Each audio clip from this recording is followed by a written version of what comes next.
El siguiente programa es apto para todas las edades. No contiene escenas de sexo ni violencia.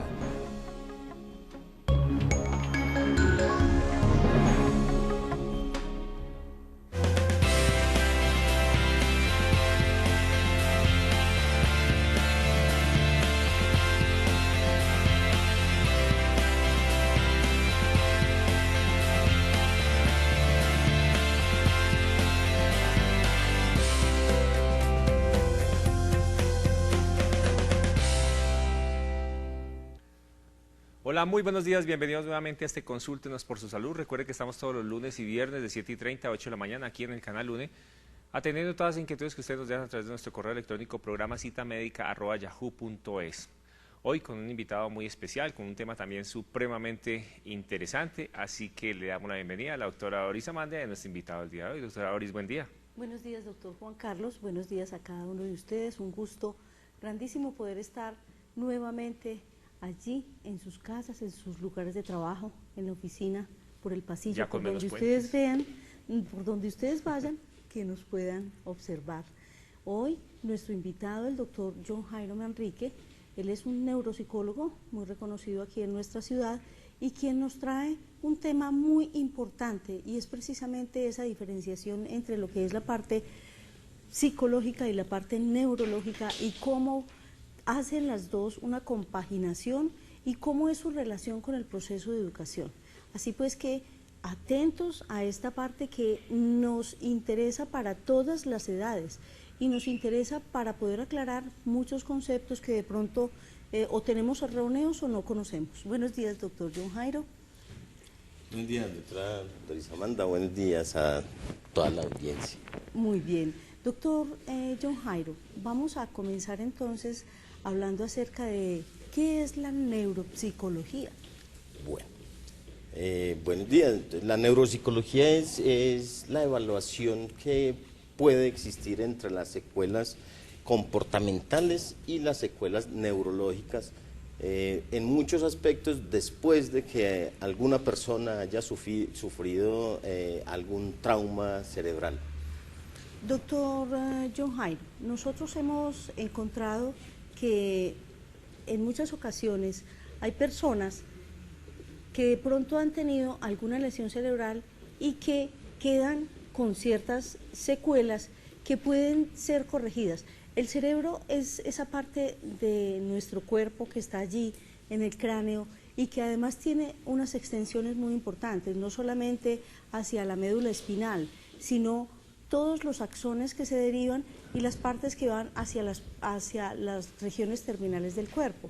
Pero no solamente son cables y cuerdas, sino que es la parte interpretativa. Entonces íbamos en que en ocasiones hay personas que han tenido alguna lesión cerebral y ¿qué ocurre con eso? Correcto.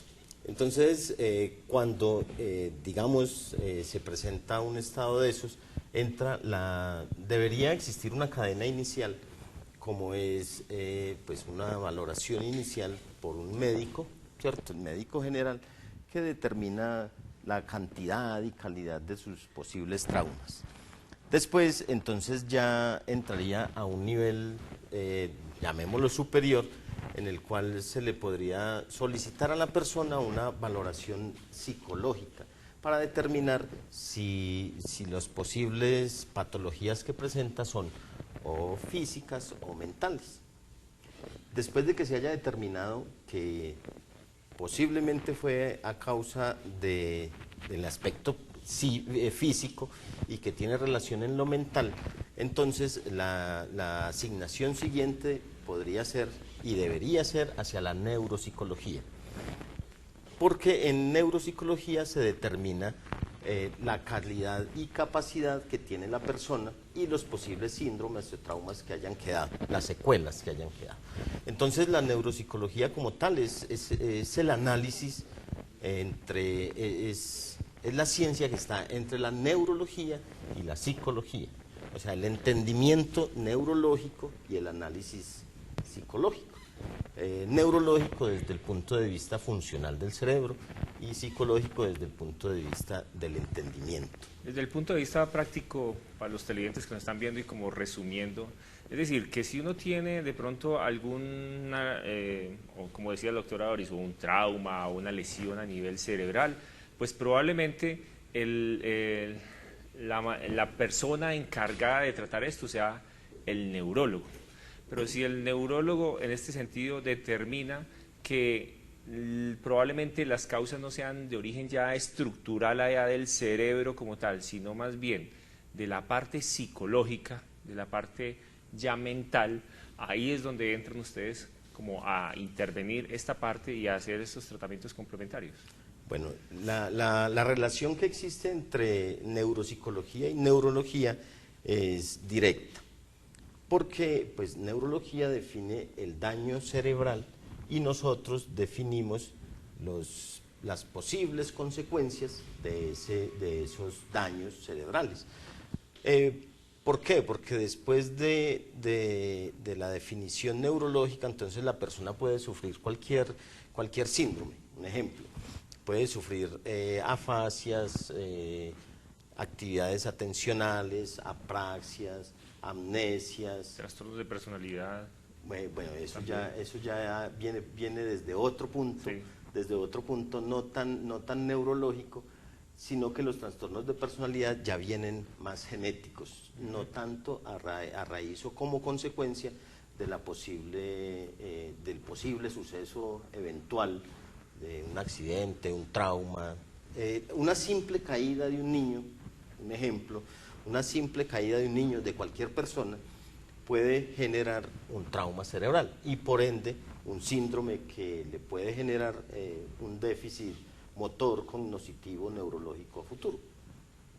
Bueno, Correcto. doctor, cuando nosotros hablamos acerca de la corteza cerebral, la corteza es una parte tan extensa y tan importante que ¿cómo clasificamos nosotros toda esa área de corteza cerebral?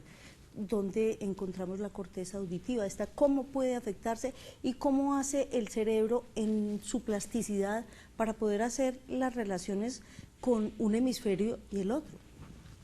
Bueno, el cerebro como tal, pues en todo su contexto está dividido en dos hemisferios, el hemisferio derecho y el hemisferio izquierdo, y ambos se comunican entre sí por un cuerpo calloso, un nervio central.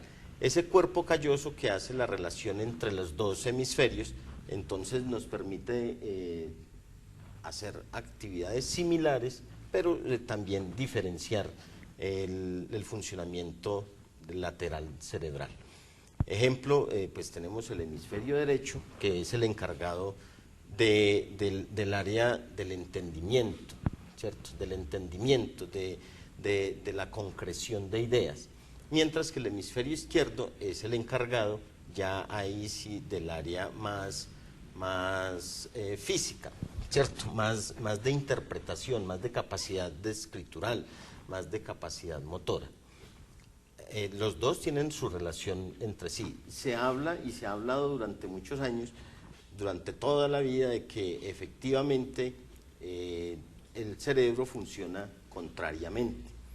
Ejemplo, si existe una alteración en el hemisferio derecho, pues yo tendría algunas dificultades táctiles, algunas dificultades auditivas, y si es el daño en el cerebro izquierdo, pues ya sería más de comprensión, de capacidad motora, de presentarse en las personas parestesias o movimientos involuntarios que hacen que la persona se desestabilice. De igual manera, la visión, muchas personas definimos erróneamente, pues, falta del conocimiento, erróneamente que cuando a uno se esfuerza mucho y le duelen los ojos, entonces uno asocia con que le duele la frente y la cavidad de los ojos, pero en realidad si nosotros vamos a ver y el dolor o alguna deficiencia visual, pues tendría que ver con que el dolor o la incomodidad se presente en la región occipital del cerebro, o sea, en la parte de atrás.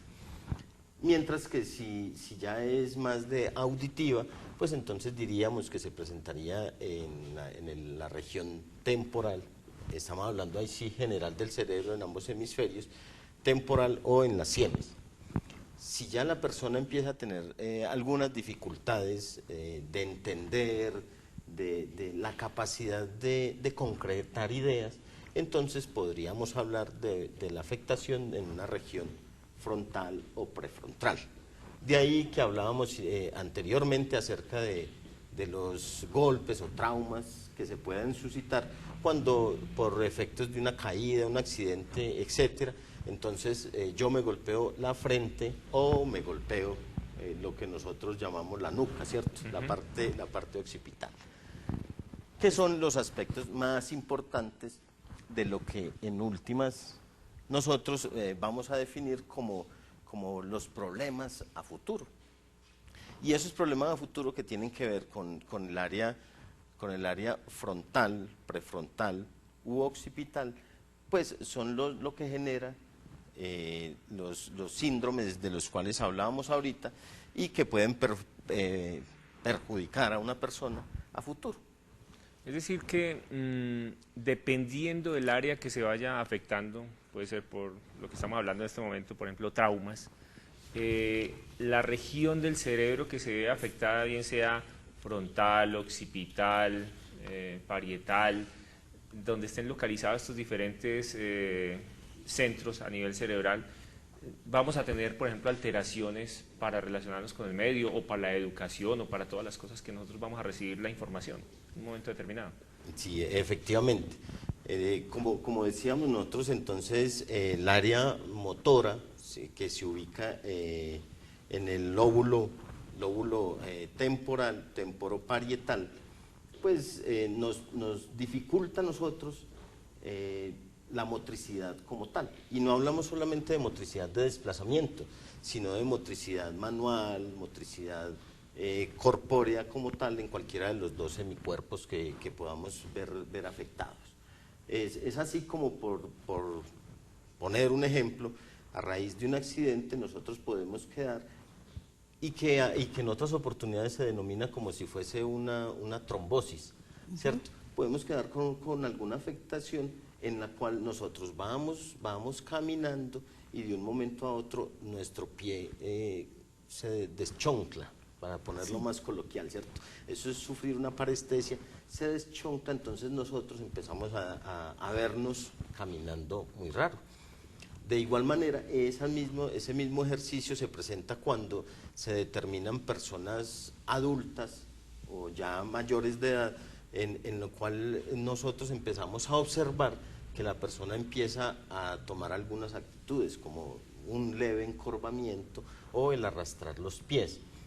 Eso hace parte de la afectación de una región en el lóbulo izquierdo, ¿cierto? Cerebral izquierdo, y que a futuro puede determinarse como principio de un Alzheimer en adultos, ¿cierto? O acciones parestésicas en niños y niñas. Bueno, una vez detectado, perdón, por ejemplo, esas pequeñas alteraciones en esos sitios, ¿cómo es el papel de ustedes para intervenir estas situaciones y de pronto evitar como ese avance? Por ejemplo, alguien que se den cuenta que está comenzando a arrastrar los pies, ¿ustedes cómo comienzan a intervenir este tipo de situaciones? Bueno, la mayoría de las afecciones cerebrales como tal, pues no son reversibles, son mitigables, es cierto, son tratables. Pero si por decir algo, tomando el ejemplo de encorvamiento, arrastramiento de los pies, que mediante neurología y neuropsicología se puede determinar inicio, llamemos de una actividad demencial, y luego convertirse esa actividad demencial en una actividad demencial de tipo Alzheimer, pues es más de tratamiento, ¿cierto? De actividades paliativas, con el fin de que la persona empiece a asimilar, la familia más que todo empiece a asimilar y se le dé se disminuya un poco el avance que va a tener la enfermedad como tal. Bueno, estábamos pensando en exactamente lo mismo, doctor Juan Carlos, estamos totalmente conectados. aquí hay una pregunta muy importante y es precisamente con respecto a la parte educativa. Observamos nosotros cómo anteriormente los niños cuando no escribían con la mano derecha, entonces en muchas ocasiones eran agredidos y hasta amarraban la mano izquierda atrás con tal de obligarlos a escribir con la mano derecha, porque era pues como mala educación todo lo que se hiciera con la parte izquierda del cuerpo. Resulta que el cuerpo tiene dos partes, la parte derecha y la parte izquierda, y las dos hacen parte del mismo cuerpo, pero cada vez se encuentra una mayor relevancia con lo que es el entrenamiento de ambas partes del cuerpo. Como encontramos que en las universidades hay ya áreas donde se llama prácticamente manejo de la mano izquierda, ¿sí? Y aquellas personas que manejan su mano izquierda, pues entonces les hacen entrenamiento en mano derecha.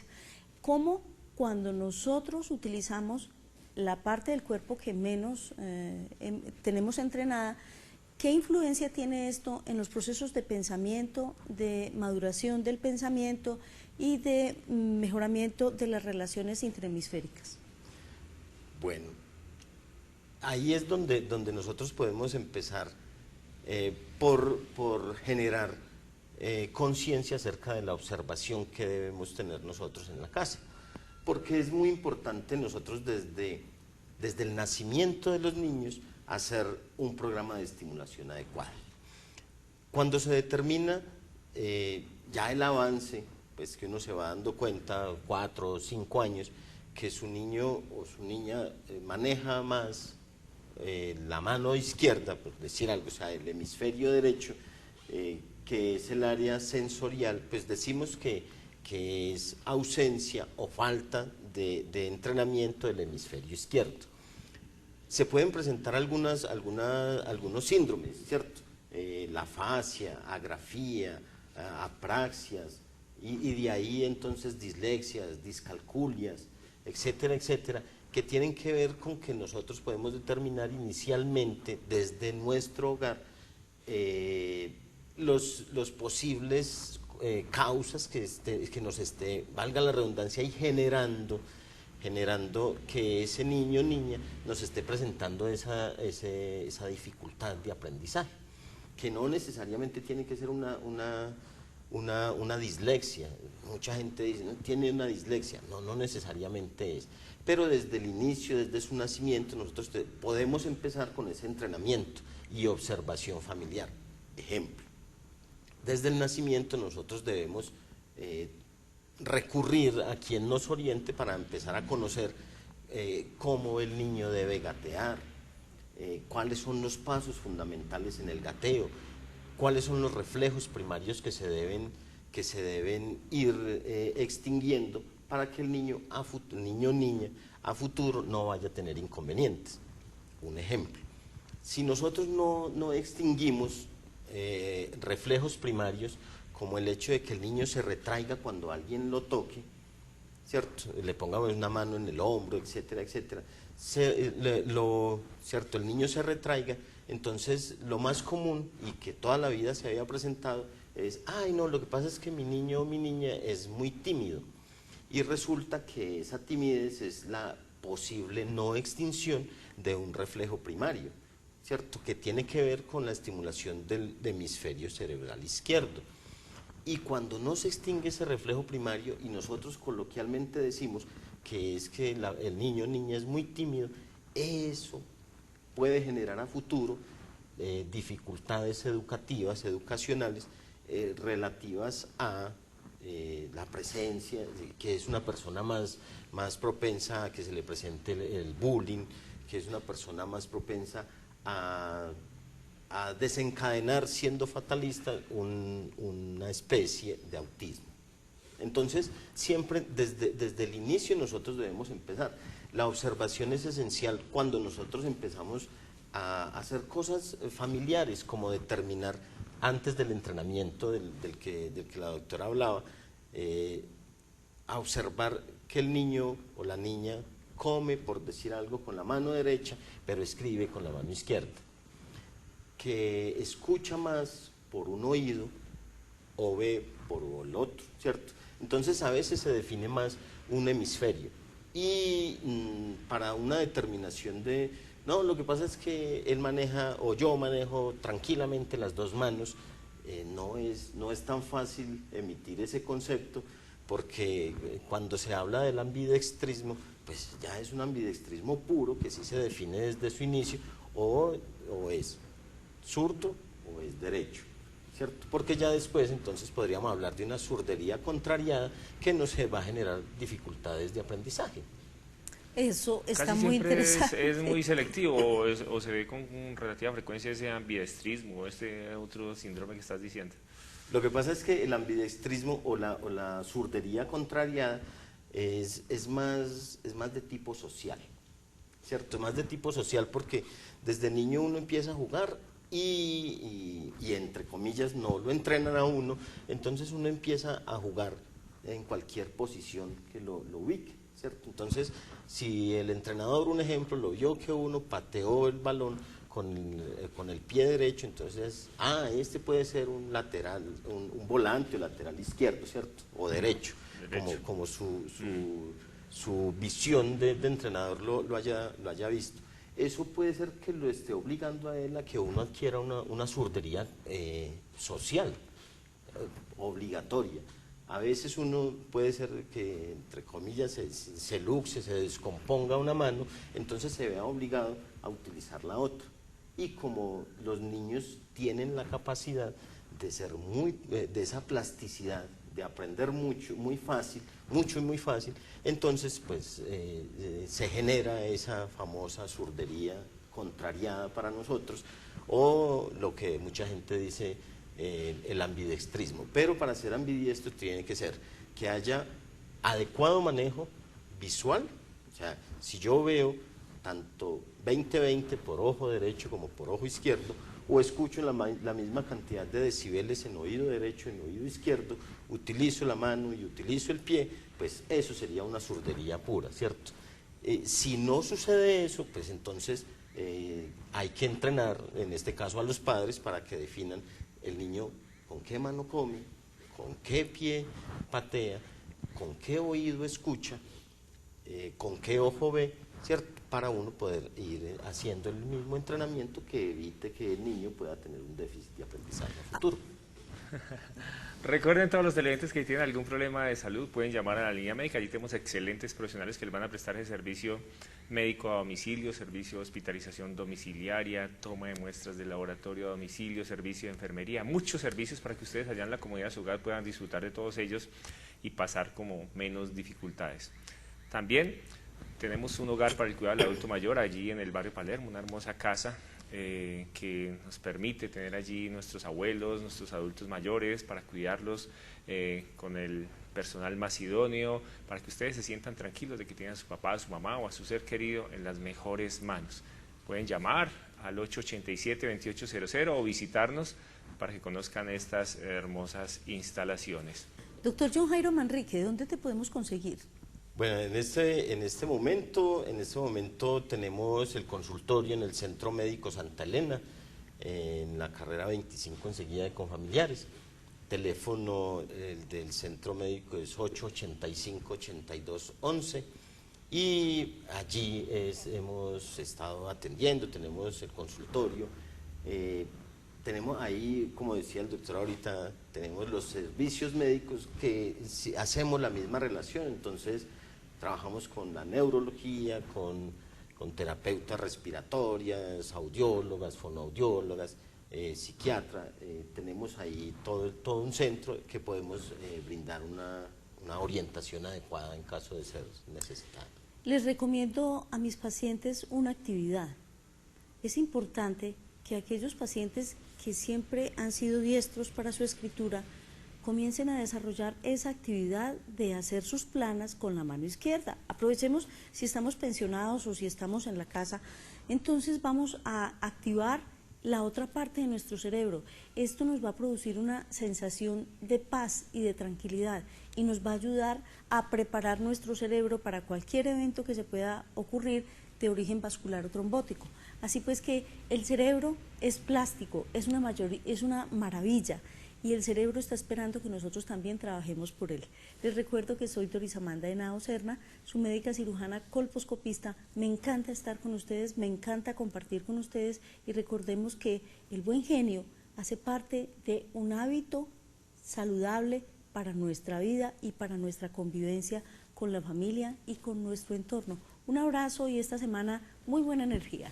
Hemos llegado al final de este Consúltenos por su Salud. Les damos los agradecimientos por estar ahí siempre ustedes tan pendientes de nosotros, al doctor John Jairo por compartir unos minutos de su tiempo, también aquí con todos ustedes, y les deseamos una feliz semana. Nos vemos el próximo viernes.